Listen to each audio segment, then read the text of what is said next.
मेरी भाभी रोज़ाना मेरे भाई को सालन बनाकर खिलाती और फिर खाने के बाद भाई से कहती कि चुनाव होने वाले हैं, चलो वोट डालकर आते हैं। और यह कहकर दोनों कहीं गायब हो जाते। एक दिन मैंने उनका पीछा किया कि आखिर में कहाँ वोट डालने जाते हैं, लेकिन सच्चाई जानकर मेरी रूह कांप गई, क्योंकि वो दोनों तो। मेरा नाम अनिका है। मैं अपने माँ बाप के घर में बहुत खुश थी। इस छोटे से घर की मैं रानी थी। मैं बहुत खूबसूरत थी और हमेशा खुश रहती थी, जिसकी वजह से मेरी खूबसूरती और भी ज़्यादा बढ़ गई थी। मेरी ज़िंदगी पूरी थी और यही मेरी खुशी थी। मेरे माँ बाप मुझसे बहुत प्यार करते थे और मेरी हर इच्छा को पूरी करते थे। उनके पास बहुत ज़्यादा पैसे तो नहीं था, लेकिन फिर भी मेरी इच्छा पूरी करने के लिए मैं जैसे तैसे करके पैसे जमा कर लेते थे। उन्होंने मुझे अच्छी शिक्षा दिलाई थी, लेकिन जितनी मैं खुश थी उतनी ही मेरे माँ बाप उदास रहते थे, और वह भी मेरे भाई की वजह से। मुझे उनकी उदासी अच्छी नहीं लगती थी, इसलिए मैं उन्हें खुश करने के लिए और भी खुश रहती थी और उनसे बातें करती थी, लेकिन कभी भाई को बोलने के लिए तैयार नहीं होते थे। मेरे बड़े भाई, जिनका नाम सरफेद था, उन्होंने ऐसा काम किया था कि मेरे माँ बाप अपनी ज़िंदगी को पूरी तरह से आनंद नहीं ले पा रहे थे। सरफर भाई उनके इकलौते बेटे थे और उनके बुढ़ापे का सहारा थे, लेकिन उनके बुढ़ापे के पहले ही उन्होंने धोखा दे गए, वह भी एक लड़की के लिए। जब मैं 12 साल की थी तो उस वक्त भाई की उम्र 22 साल थी। किसी लड़की से निकाह करके घर ले आए, लेकिन मम्मी पापा ने उस लड़की को बहू के रूप में स्वीकार नहीं किया। इस बात को लेकर घर में काफ़ी दिनों तक झगड़ा चलता रहा। मजबूर होकर सफ़ेद भाई अपने पत्नी को लेकर अलग हो गए और पलट कर खबर भी नहीं ली।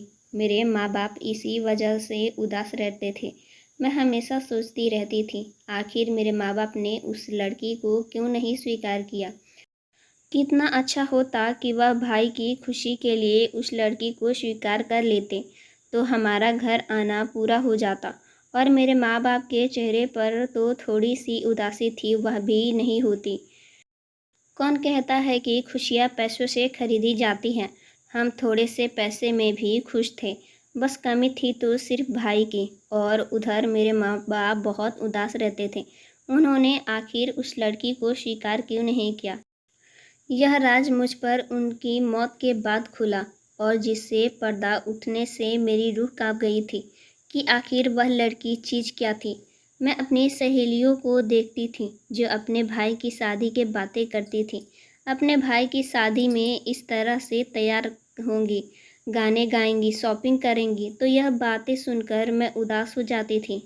सोचती थी जल्दबाजी ना करते या फिर मेरे माँ बाप मेरी भाभी को ही स्वीकार कर लेते, तो आज मैं भी अपनी सहेलियों की तरह अपने भाई की शादी में खुश होती। लेकिन कुदरत को तो कुछ और ही मंजूर था।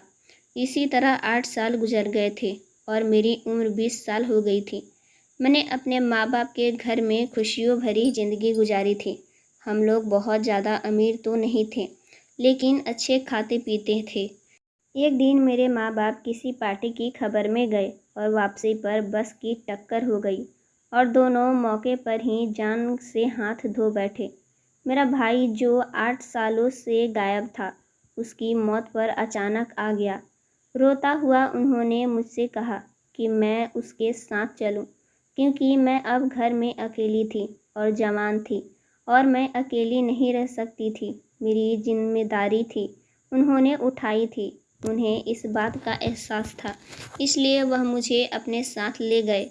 मैंने उनसे बहुत कहा कि मैं यहाँ से जाना नहीं चाहती, अपनी पत्नी को यहीं ले आओ, लेकिन उन्होंने कहा कि यह घर छोटा है। मैंने कहा कि भले ही यह घर बड़ा नहीं है, लेकिन इसमें मेरे माँ बाप की यादें हैं, मैं इसे नहीं छोड़ना चाहती। उन्होंने कहा कि एक ना एक दिन तो लड़की को अपना घर छोड़ना ही होता है। खैर, मैं मजबूर में आने के साथ दूसरे शहर आ गई। मेरे माँ बाप का घर हैदराबाद में था और मेरे भाई का घर दिल्ली में। मेरी कल्पना में एक छोटा सा घर था, लेकिन जब मैं भाई के घर आई तो यह घर तो काफ़ी बड़ा था और इसमें हर सुख सुविधा मौजूद थी। मैं घर को देखकर हैरान हो गई थी कि आखिर भाई के पास इतना पैसा कहाँ से आया जो उन्होंने इतना अच्छा घर बना लिया। कुछ दिनों बाद मैंने नोटिस किया कि यह लोग खाते पीते भी बहुत अच्छे हैं। खाने पीने की भी कोई कमी नहीं थी। मेरी भाभी मेरे आने से खुश नहीं थी। मैंने उनकी बातें सुनी तो थी। भाई से कह रही थी कि तुम ऐसे यहाँ उठाकर क्यों ले आए, इसे किसी रिश्तेदार के घर छोड़ देते। मेरे भाई ने कहा कि यह मेरी जिम्मेदारी है, इसका अब मेरे सिवाय इस दुनिया में कोई भी नहीं है। क्या भरोसा रिश्तेदारों का, मैं इसे रिश्तेदार के घर नहीं छोड़ सकता। और कौन सा रिश्तेदार इतना अच्छा है जो इसे रखेगा। भाभी की बातें सुनकर मुझे बहुत दुख हुआ। खैर मैं अपना दिल घर के कामों में लगा दी। मम्मी पापा की मौत की वजह से मेरा दिल वैसे भी बहुत उदास रहता था, बल्कि इसके विपरीत भाई सिर्फ पहले दिन ही रोए और फिर उसकी ज़िंदगी एकदम समान हो गई थी और मैं हैरान थी कि वह इतनी जल्दी उन्हें कैसे भूल गए। समय के साथ साथ मैं भी संभल गई थी। मैंने एक बात नोट की थी कि मेरे भाई और भाभी को मेरी उपस्थिति में किसी भी तरह की कोई दिलचस्पी नहीं थी और ना ही उनकी कोई संतान थी। लेकिन मेरे भाई मेरी भाभी पर दिलो जान से फिदा थे। मुझे भाभी को ज़्यादा खास पसंद नहीं थी। यह वही औरत थी जिसकी वजह से भाई ने मेरे माँ बाप का दिल दुखाया था और उन्हें अकेला छोड़ के चल आई थी और वह उसके लिए तड़पते रहे, यहाँ तक कि दुनिया से भी चले गए। तो मैं कैसे इस औरत के लिए अपना दिल नरम कर लूँ। हम दोनों के बीच सारा दिन कोई बात नहीं होती थी। मैं सारा दिन किचन में लगी रहती क्योंकि घर के सारे कामों की जिम्मेदारी मैं ली थी। मुझे काम करना देख भाभी ने काम वाली की भी छुट्टी कर दी थी। मुझे काम करने में कोई भी परेशानी नहीं थी।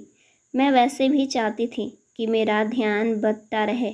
मैं खाना बना देती थी तो भाभी भाई के लिए श्रीफला बनाती हैं और कहती हैं कि चुनाव की तैयारी रखना। मुझे बहुत अजीब सा महसूस होता कि रोज़ खाना मैं बनाती हूँ, वह भाभी भाई को नहीं देती थी। मेरे खाना बनाने के बाद भी भाई के लिए श्रीफला बनाती थी और रोज़ाना यही देती थी, चुनाव की तैयारी रखना। मैं सोच रही थी कि कौन से चुनाव हैं, क्या पता भाई के ऑफिस में कोई चुनाव हो जहाँ वह काम करता है। काम करने के बाद मैं जल्द सो जाया करती थी, लेकिन एक रात मुझे नींद नहीं आई। मैं गैलरी में आकर खड़ी हो गई तो मुझे दूसरी गैलरी में भाई और भाभी की आवाज़ सुनाई दी। भाई ने भाभी से कहा कि चुनाव शुरू हो गए हैं, चलो वोट डालकर आते हैं। फिर दोनों गाड़ी निकाल कर बाहर चले गए। मैं सोच में पड़ गई कि कौन से चुनाव हो रहे हैं और आधी रात को किस तरह का वोट डाला जाता है। उन्होंने यह सोच मेरे दिमाग में घर कर गई थी और मुझे नींद भी नहीं आई। मैं इंतज़ार करने लगी क्योंकि मुझे डर लग रहा था। मैं घर में अकेली थी। जब उन्हें आने में देर हो गई तो नींद के माथे मजबूर होकर मैं सो गई। सुबह मैं इस बात का जिक्र भाभी से किया तो वो भी गुस्सा हो गई। उन्होंने मुझसे कहा कि अपने काम से काम रखो, हमारे घर के मामलों में दखल देने की तुम्हें कोई भी ज़रूरत नहीं है। हम कहाँ जाते हैं और क्या करते हैं यह तुम्हारा सिर दर्द नहीं है। भाभी की बात सुनकर मेरा दिल बुझ गया था। फिर अगली रात भी मुझे परेशानी में नींद आई थी। रात को फिर मैं गैलरी में आई और वही आवाज़ सुनी थी। भाई ने भाभी से कहा कि चलो चुनाव शुरू हो गए हैं, वोट डालकर आते हैं। वही एक जुमला दोपहर जो कल दोपहर रात था, बिल्कुल वैसे ही जैसे कल बोले थे। मैं हैरान थी और दोनों गाड़ी में बैठकर रवाना हो गए। पहले तो मुझे लगा कि यह किताब है, लेकिन मैंने नोट किया कि अब यह रोज़ ही होने लगा था। शायद मेरे आने से पहले भी यह होता था, लेकिन मैं सो जाती थी। मैं रोज़ गैलरी में आती हूँ, रोज़ वही एक जुल्मा दोपहर रात और दोनों बाहर निकल जाते हैं। भाई अकेले चले जाते तो कभी भाभी साथ होती और वह भी तैयार होकर। अब मुझे महसूस हो रहा था कि दाल में ज़रूर कुछ काला है। आखिर यह दोनों जाते कहाँ हैं और फिर क्या करते हैं। और मेरे भाई क्या नौकरी करते हैं जो उनके पास इतने सारे पैसे आ रहे हैं। उन्हें किसी भी चीज़ की कोई कमी नहीं है। भाई देखने में बहुत ही खूबसूरत थे। उनकी उम्र 30 साल की थी और कीमती ड्रेस में और काफ़ी शानदार भी लगते थे। भाई की शख्सियत में चार चांद लग जाते थे। उन्हें देखकर लगता था कि कोई बहुत बड़े बिजनेसमैन हैं। भाभी भी बहुत हसीन थी। अब तो मुझे भी परेशानी ने घेर लिया था। न जाने क्यों मुझे महसूस हो रहा था कि घर में जो कुछ हो रहा है वह अच्छा नहीं हो रहा है।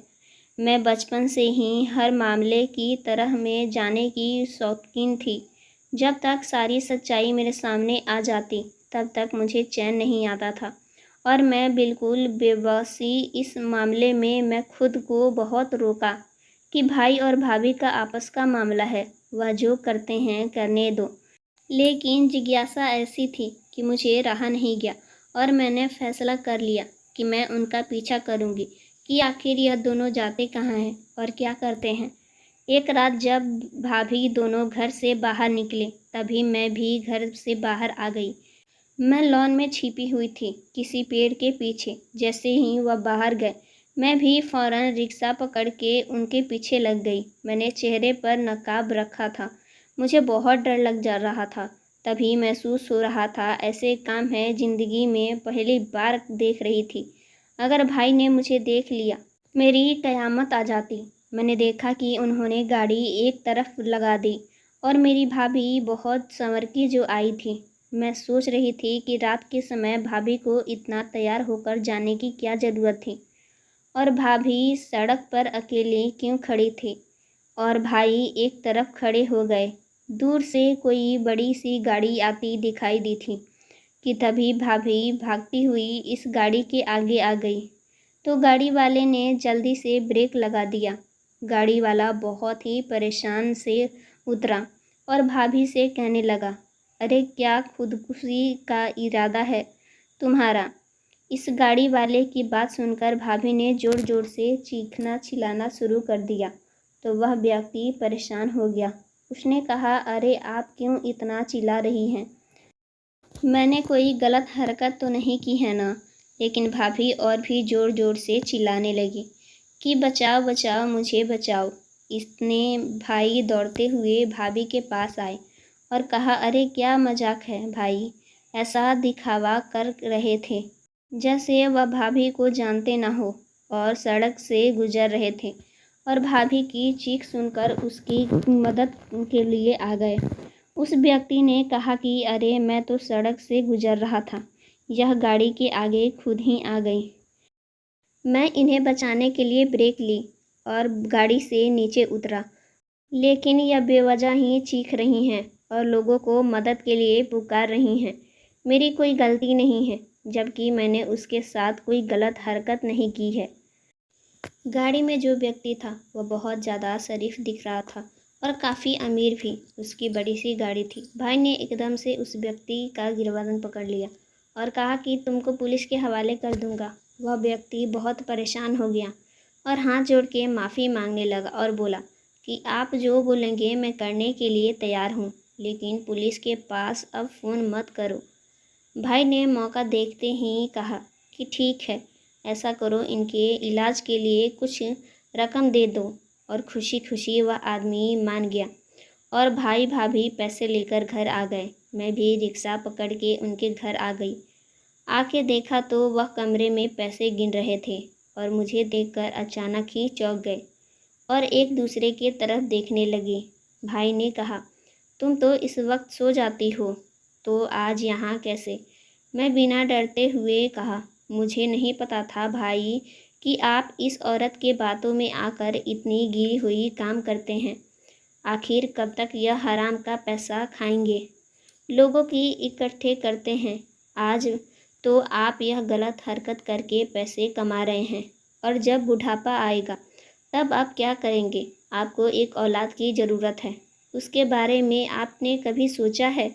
आपने कभी सोचा है कि आपको औलाद क्यों नहीं हो रहा। इन्हीं लोगों के बद्दुआएं की वजह से आज शादी के 8 साल बाद भी आप बाप नहीं बने। मेरी माने तो आप यह सब छोड़ दीजिए, वरना इसका अंजाम अच्छा नहीं होगा। मैं बिना डरे भाई को बहुत कुछ कहती रही और बहुत समझाया। उसके बाद भाई को समझ में आ गया कि उनके लिए क्या सही है और क्या गलत। भाभी भी पहले इनकार करती रही, लेकिन बाद में भाई के मना करने पर वह भी मान गई और हम वह बड़े वाले घर छोड़ के अपने घर में आ गए और बाकी का पैसा और वह बड़ा घर गरीबों में बांट दिया। जब हम छोटे घर में आए तो शुरू में तो हमें बहुत दिक्कत हुई। फिर भाई नौकरी करने लगे और भाभी भी अपने लिए नौकरी ढूंढ ली। मैंने एक ट्यूशन चलाना शुरू किया, जिससे हमारा गुजर बसर बहुत अच्छे से होने लगा। सो फ्रेंड्स, वीडियो अच्छी लगी हो तो लाइक ज़रूर कीजिएगा, चैनल पर नया है तो सब्सक्राइब कीजिएगा और हाँ, नोटिफिकेशन बेल को ज़रूर दबाइएगा ताकि अगली अपडेट सबसे पहले आपको मिले।